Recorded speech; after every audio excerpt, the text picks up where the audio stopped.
A reading from the Holy Gospel according to Mark, chapter 3, verses 1 to 6. Passage taken from the Message version of the Bible. Then he went back in the meeting place where he found a man with a crippled hand. The Pharisees had their eyes on Jesus to see if he would heal him, hoping to catch him in a Sabbath infraction. He said to the man with the crippled hand, "Stand here where we can see you." Then he spoke to the people. What kind of action suits the Sabbath best? Doing good or doing evil? Helping people or leaving them helpless? No one said a word.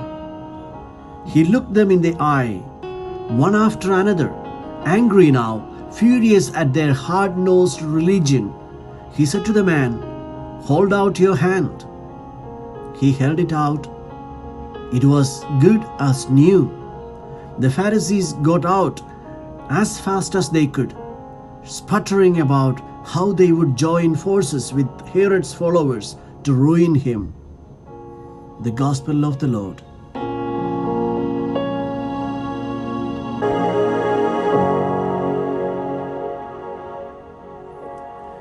Reflections on the Gospel according to Mark chapter 3 verses 1 to 6. Of all the sins that plague us, pride may be one of the most common and among the worst. I know how easily I fall a prey to it.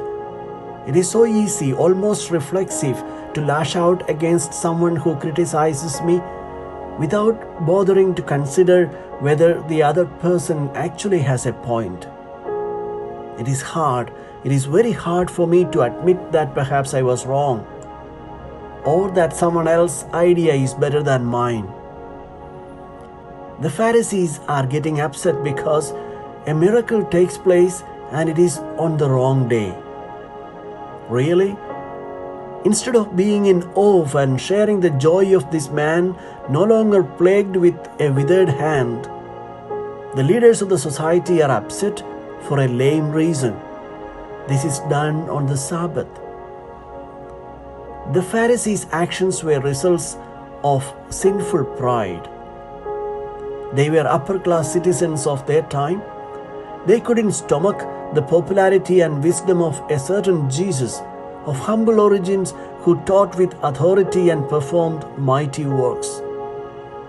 Instead of thinking about the deeper significance of a man who could do such things, they turn red-faced because their pride is wounded. It is so easy for us to do the same thing, to ignore the significant signs around and instead focus on how significant and important we are. We live in a time where the church and its faith are under scrutiny.